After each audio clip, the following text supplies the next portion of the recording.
Hello, and thank you for participating in our online annual discipline-specific activity. For those of you that I've not met, I'm Kaylee Malsey, the Associate Dean of School Partnerships here at Penn Highlands Community College. While I have communicated with all of you in some form or another, it is my pleasure to work with each one of you. As many of you know, we typically hold an in-person event each fall, allowing you to work face-to-face with the college faculty and our college faculty liaisons to talk about many topics, including course content, delivery methods, assessment, or research and development in the field. This event is a requirement of our NACEP accreditation. While it saddens us that this year we were unable to hold an in-person event due to the COVID-19 pandemic, our liaisons have worked hard to provide an opportunity for us to still meet the requirements in some face-to-face format.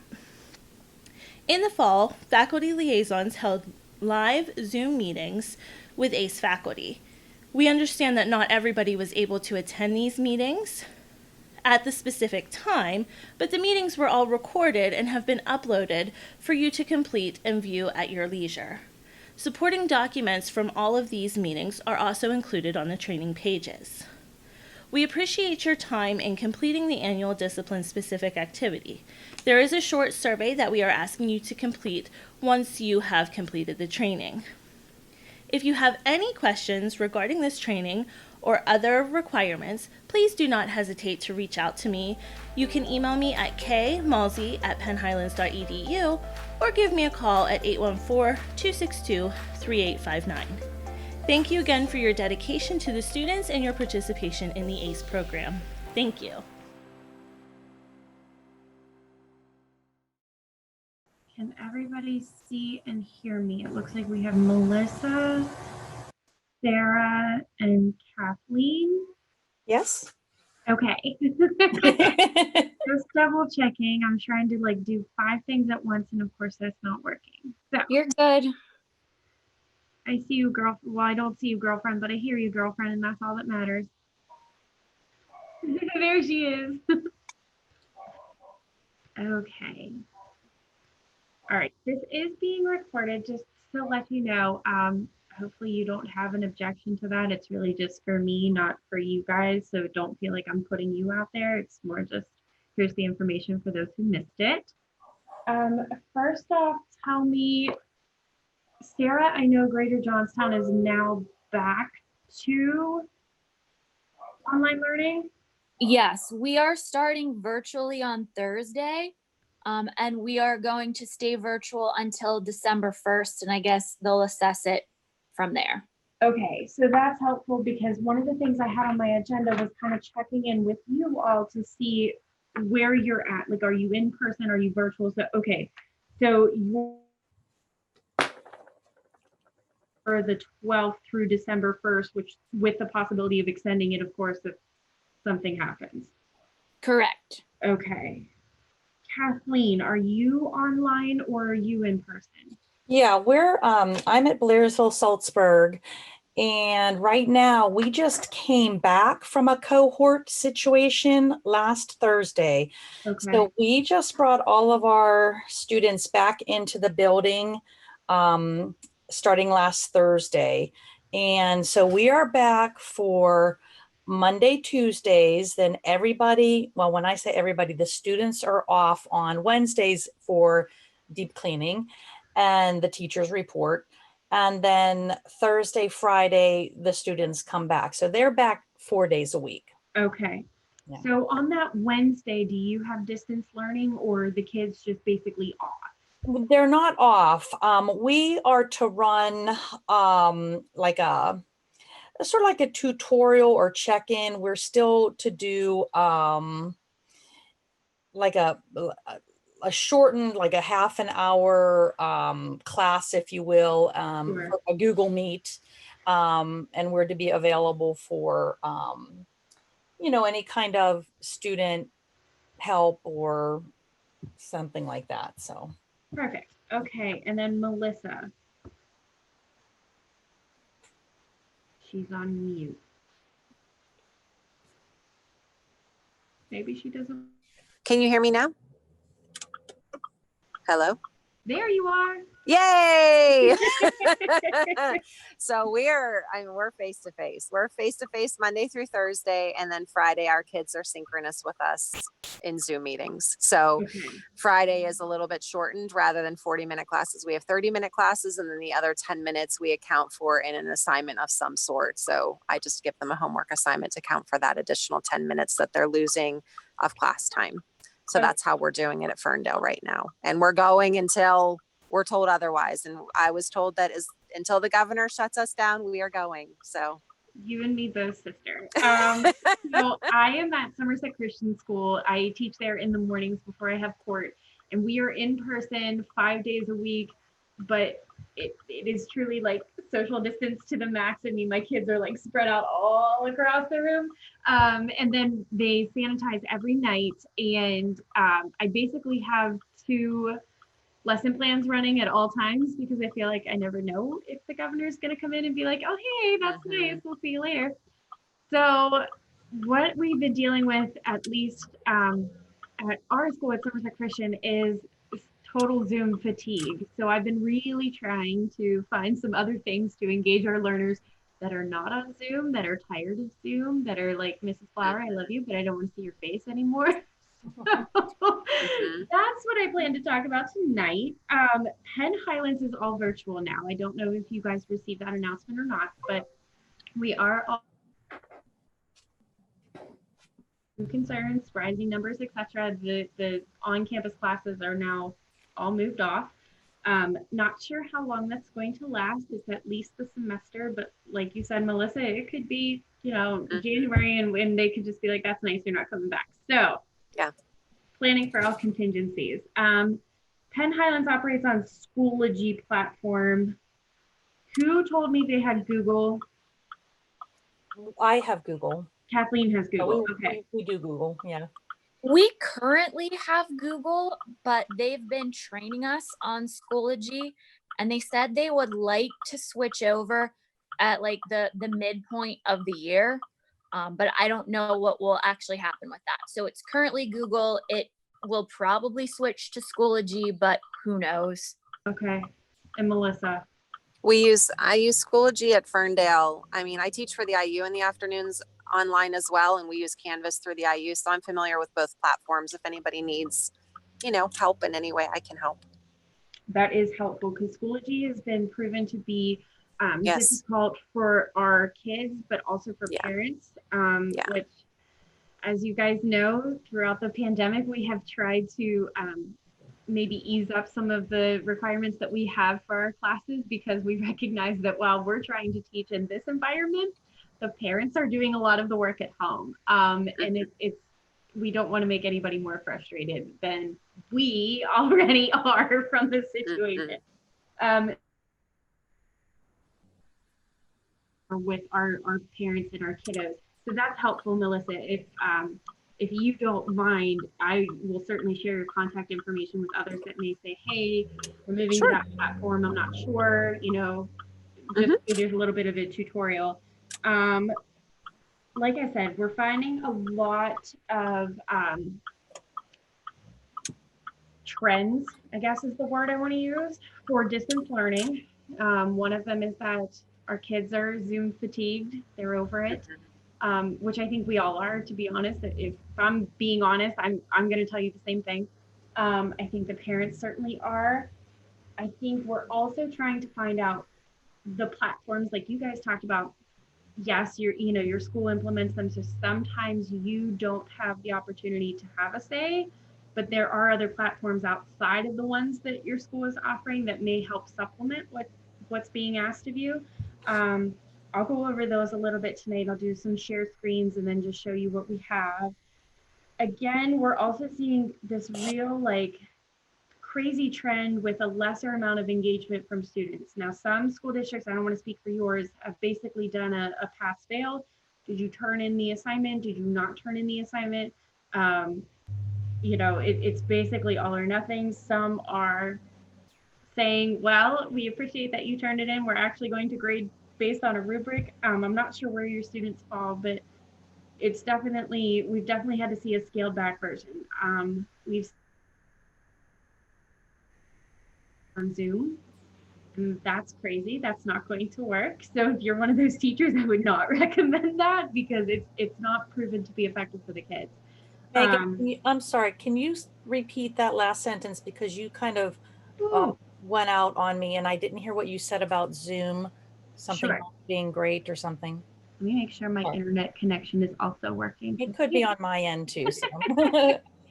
So one of the trends that we're seeing, like I said, is the kids are just Zoom fatigued. And we have had some teachers that want to spend their 8-hour day on Zoom. Oh.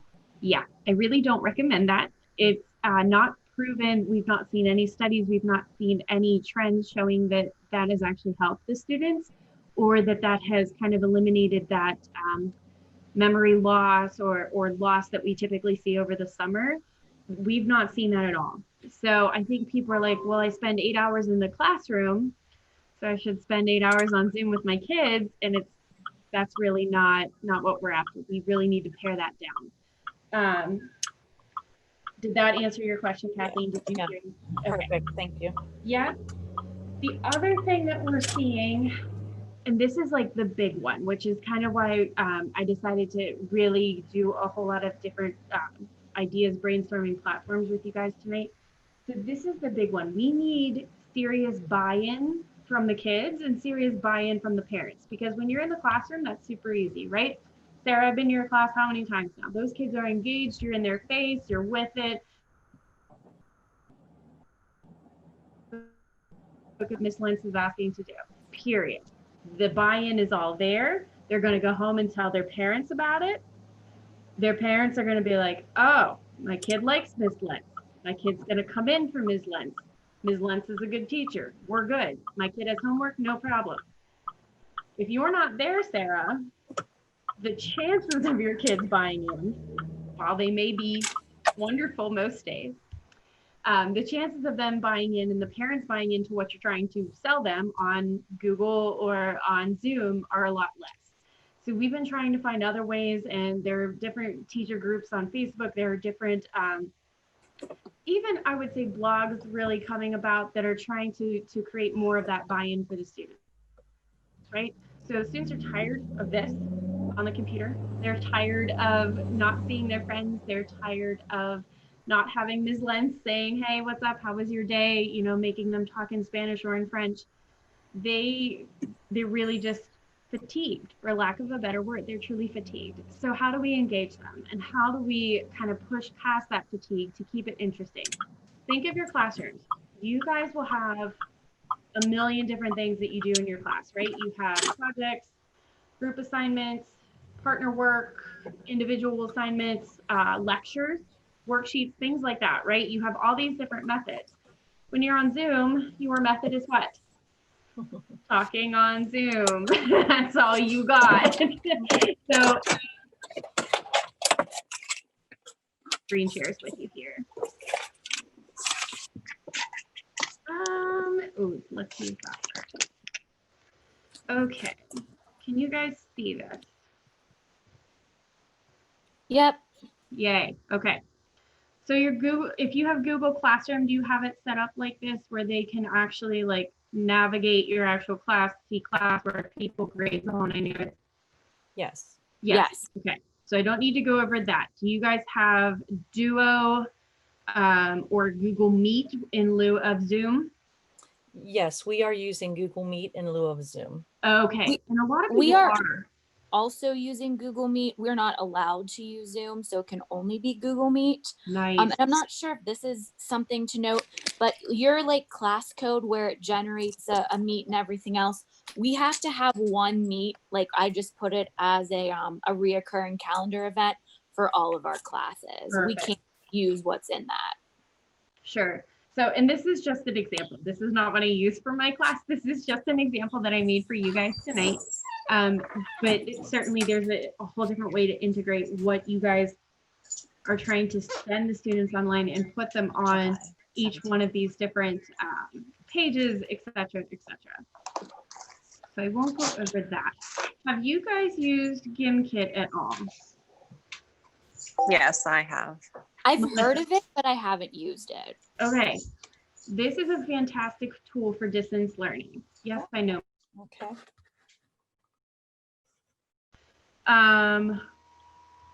Ooh, my kids are gonna like that. All right. So Gimkit is basically Kahoot. If you've used Kahoot, it's basically Kahoot on steroids. It is awesome. There's different power-ups, there's different themes, there's different things that you can do to earn points, and it's technically money, like fake Gimkit money, and it's usually the team or the person to reach whatever the goal is first. They are the ones who win. And it has music and it has like cheering, and it's really interesting. Kids seem to really like it. If you look on these kits, and again, you can search them. So say, you know, Sarah, you're in French, you're not going to deal with my stem changers for Spanish 1. Like that's not happening. So you can search kits and find things that other people have done. They're usually about 15 minutes long. You can assign them for homework. You'll see those over here, or play live. And if either way you do it, the kids, it's basically a game between them interacting with whatever the subject matter is. So most of mine, I don't know if it says this, most of mine have between like 25 and 40 questions, and they'll just repeat until you hit those targets that you're looking to hit. So that's money, or like I think the last one we did, my kids were in some zombie apocalypse and they had to kill the humans or something. It was bizarre, but they loved it. So it seems like a game to them, but you're actually engaging them. Your school can sign up for it, which will take away that $4.99 a month that's up here if you do the upgrade to Pro. If you are in the situation, Sarah, where you're coming back maybe December 1st, they'll give you like the 30-day free trial if you just want to try it and see if it works for you. Other than that, like I've been able to use the free version in class and it has seemed to work. You can't assign a Gimkit unless you have Gimkit Pro or that free trial. But one of the things that may make you want to get it is they are coming out with a new thing. Let me see if I can find it. Okay, so they were actually, oh, sorry. I'm sorry. Hey, I wanted to share something else with you. Like I like Gimkit, but there are some others that are really awesome if you're looking for other ideas that Yeah, share those with us. have you heard of Wordwall? Wordwall, have not. It's one word, Wordwall. And if you type it in, there's a ton of Spanish. I'm French, but there's a ton of French too. But there are, I have always been able to find what I'm looking for, and you really don't have to make your own things. And I also like quizzes. None of them cost anything. They're all free. And you can save your own things. You can file them into folders. You can organize them. They're lovely. And you can even, if any of you have textbooks that you're working from, you can even type in like the name of your textbook and then the lesson that you're on. And oftentimes, especially quizzes, that one always has like the lesson. Nice. To go with my textbook. But Wordwall is my new favorite, and I'll tell you why. Because you can, if you make your own, which I have not done more than maybe 2 on my own yet, but they always have like multiple games to go along with the same set. Nice. So like, let's say you're working on clothing. They might have a whack-a-mole game. They might have a game show game. They might have a balloon pop type game. So they have all different options, and they also have printable versions as well, which is really nice. So if you have kids that you're required to give a paper copy of something to, you can also print an activity for them from the same set of vocabulary. So Wordwall is my new favorite. I mean, if I could share that with any of you, that would, I think that's like a really big one for me that I think has been such a win through this whole pandemic thing. I really appreciate that. That one is new to me, so I will certainly add that to our resources. And again, I may hit you up if I need to figure out how to navigate it. Okay, so that is exciting. I will check that out as soon as I'm done here. The other thing that Gimkit is rolling out basically in January is the Gimkit Inc. And right now it's by invitation only. I looked into this a little bit. It basically is like a social media plus gaming platform for your classroom. So it's a little bit more integrated than Google in that you can add the Gimkit games, you can add Flipgrid, which I'll go over in a minute. So that kind of remains to be seen. Obviously, like I said, it doesn't officially roll out till January. So if you check that out and you like it, tell me that too, so I can also add that to our list of ever-growing resources. This is another one. See if it actually works for me today. It was being stupid yesterday. Oh, maybe. Maybe. Okay, have you guys heard of Flipgrid? I use Flipgrid with my students. I don't know if I mentioned this, and I don't know if you need to know. We initially, our kids only came 1 day a week with virtual Fridays. Then they split them 2 days a week, and like now we're going virtual. But I did have them film things for Flipgrid, so they really like this. My kids enjoyed using Flipgrid a lot. I appreciate that. I have a class full of girls who just love TikTok right now. So this is very effective because they spend 30 seconds or how long making their own TikTok videos anyway. This is pretty much an extension of that. Exactly, they love it. Yeah, it's really interesting, and you could do a lot of things with it. So like one I just created today, this one has no topics, but like I've done, a video that's like, here's the lesson basically that you need to know in this like 30-second video. Here's the puzzle, solve it, do a video of yourself, saying whatever it is, or repeating back the vocabulary. It's been very helpful. More like a pass fail.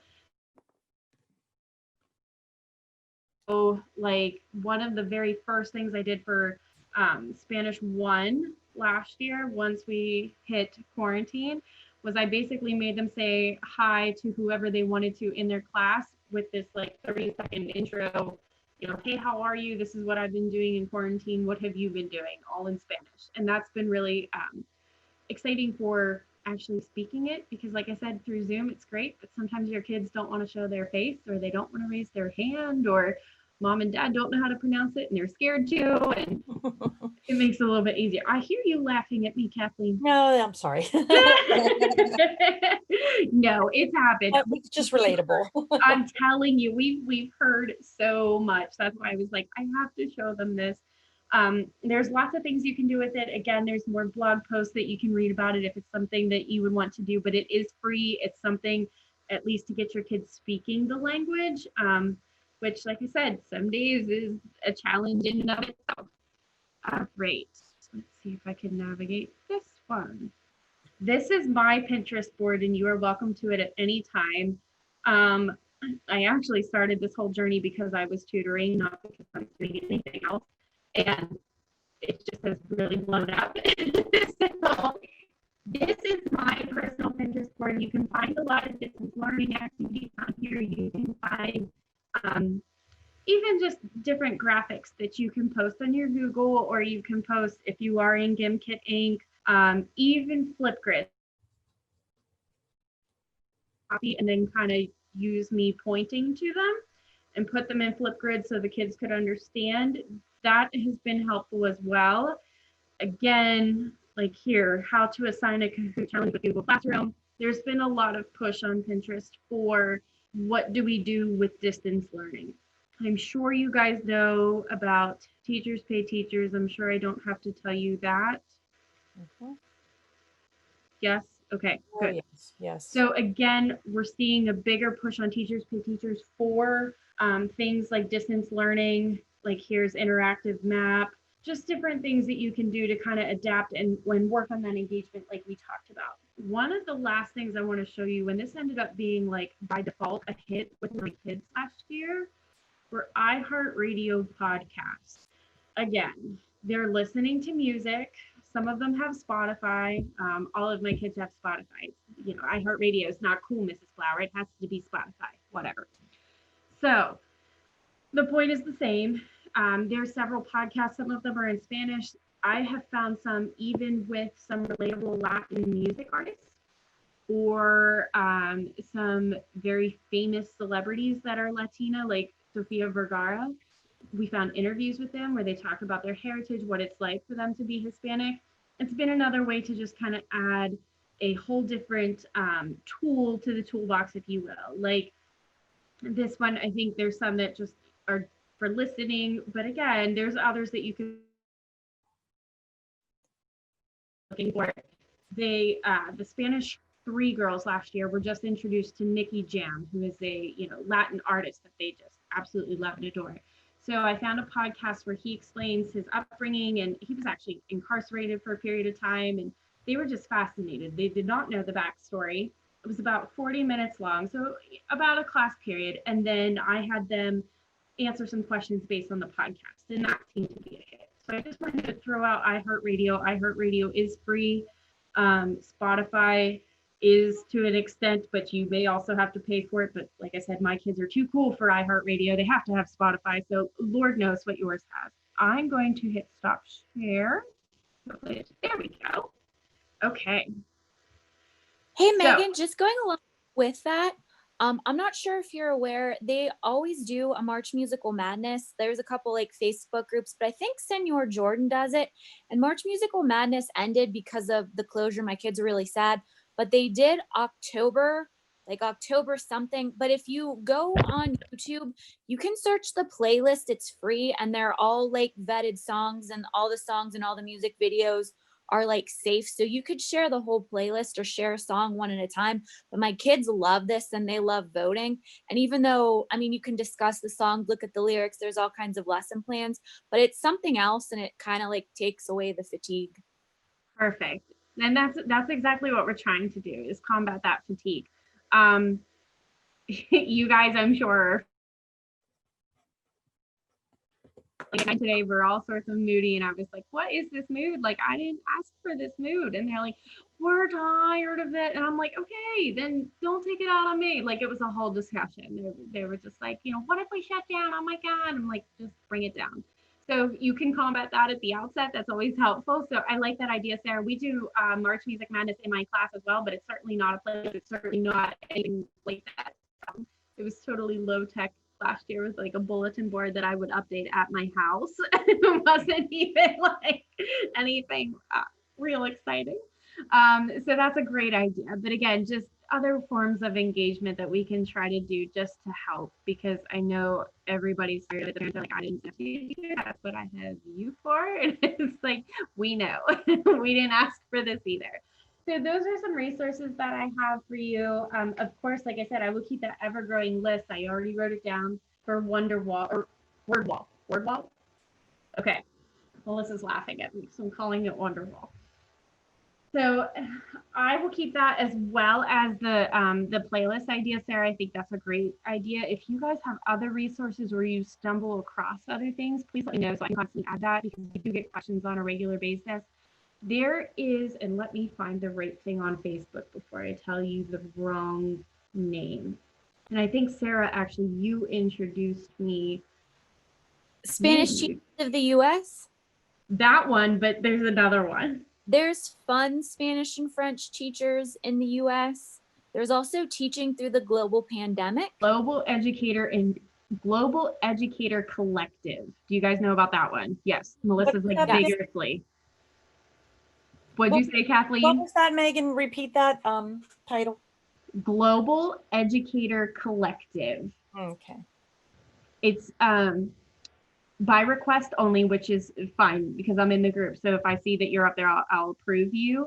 But they also have some really great ideas for distance learning, for combating the fatigue.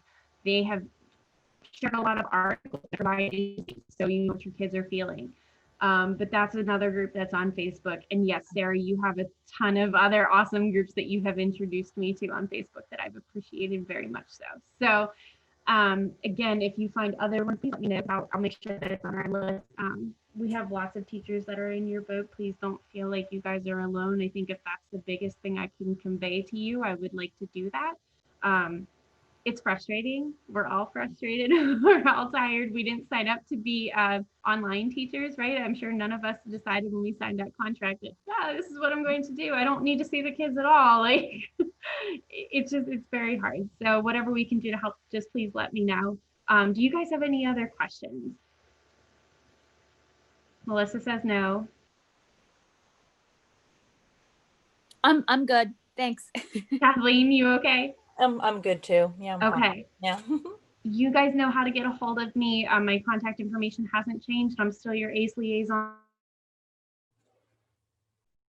Sometimes my court schedule gets a little crazy, but by all means, reach out and one of us will get back to you at some point.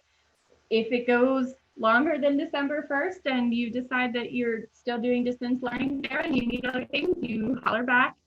All of our, none of you ladies are actually due for a visit this semester, but all of our ACE semester visits right now are being held virtually. So long as Penn Highlands is doing virtual, they'll all be virtual as well. So if you're up for me to observe your class, I'll be reaching out in the spring, and I don't know what schedule anybody's on.